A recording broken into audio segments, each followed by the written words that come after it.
Okay, the white buffalo. There was a big deal earlier this year in Yellowstone. An albino buffalo was born. It fulfilled a Lakota prophecy. Yeah. They named it something sacred. Uh-huh. And then somebody said, hey, there's some white buffalo. Everybody know where Beach's Corner is? Everybody with me? That stinker station on the Northgate Mile? Is it? Yes, Yukon? it's sort of past the, the stinker station on Hit and Yellowstone Highway. Mm-mm. The one with the warning, do not laugh at the tourist sign that got stolen? Yes. So that it couldn't be in the Museum of Idaho exhibit? Right. That sign. Oh, still a shame. You know what? If you have it and you want to, get rid of it, just give it to us. We won't even tell anyone who it is. They had a no questions asked return policy. Yeah. Anyway, it's just to the north. All right, let's play the video here so you see how the story ends. The story ends with us seeing the white buffalo. Right. And now you get to too.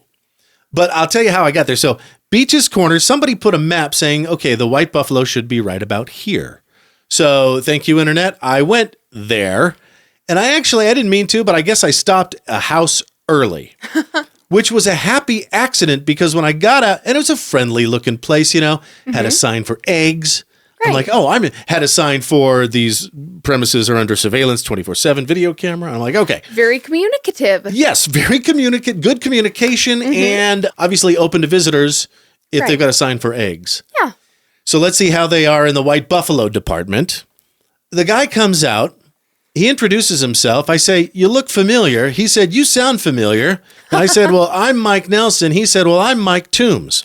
Now, if that name sounds familiar, but you can't quite place it, he's the owner or the former owner of Sunrise Cleaning. Oh, gotcha. Who advertised on my radio station during my 10-year tenure. Right. Right, as a wacky radio morning DJ at the local Easy Rock station here in town. That guy, yeah. Yeah. So we're like, oh, hey. He's like, oh, yeah, I know exactly what you're talking about. They're actually owned by the guy to the south of me, but boarded by the guy to the north of me. Let's go take a look. Hilarious, by the way. And that's just such a little small town story. Exactly. I love that. So is this an albino buffalo?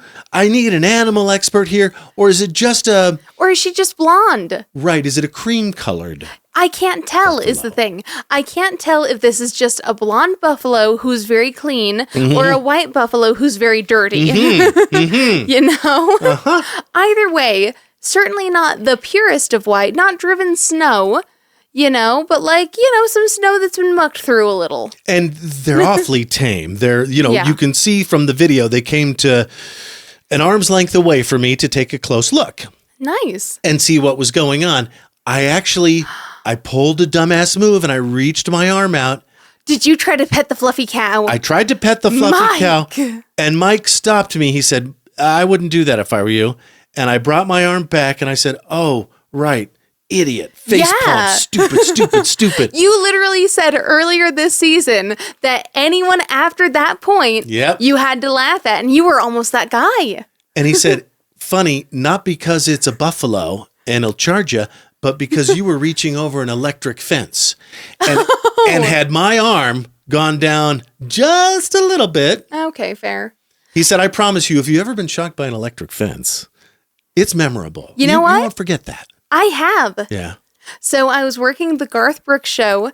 They were housing us in an Airbnb, and right next door was a little ranch. Now, I was wearing some pink brand sweatpants, and I went over to pet a horse through the fence because it was so cute. It was a little baby, and of course I was gonna pet it. Of and course. I didn't think anything of it. I don't even remember there being a sign, but there probably was that I didn't notice because I was so distracted by the little baby critter, and I went over to pet it, and I sort of leaned into the fence a little, and my thigh touched it just a little, and I was like, oh, something bit me.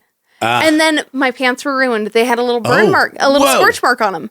Yeah. Oh, wild. Now, they were blush pink, so I think that had they been black, you wouldn't have noticed. But sure. But yeah, I've been zapped. And yeah, memorable, but also not that bad. Well, it sounds like you got off easy. Yes. You weren't It was a quick little brush. Like had your body weight like trying to climb the fence, I would imagine would be the worst way to experience an electric fence. Yes. Mine was a quick brush Right there that on that. I was already moving away by the time I touched it. Yeah. You know, now had I leaned into it, it probably would have been very uncomfortable, but it was fine.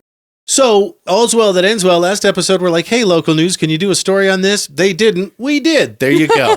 There's the white buffalo. You're welcome. He said it's okay to show where it is on the map. He said we get people driving by all the time. Just, I would say, please respect the fact that it is private property. Right. Don't be, going there at 2 a.m. Don't be trying to jump on the buffalo. Or, don't be a dick. Yeah. You can go look, don't touch. Yeah. Mm-hmm. Now, also, if I remember correctly, you said that there were also camels there, right? There's camels to the south. The guy has camels. So funny. Yeah, so he's got white buffalo, camels. I think Man. I didn't see like a liger farm or anything. No Joe Exotic stuff going on. Right, yeah. Yeah. Cool, though. Sounds like he's got some big, interesting critters. IFAF.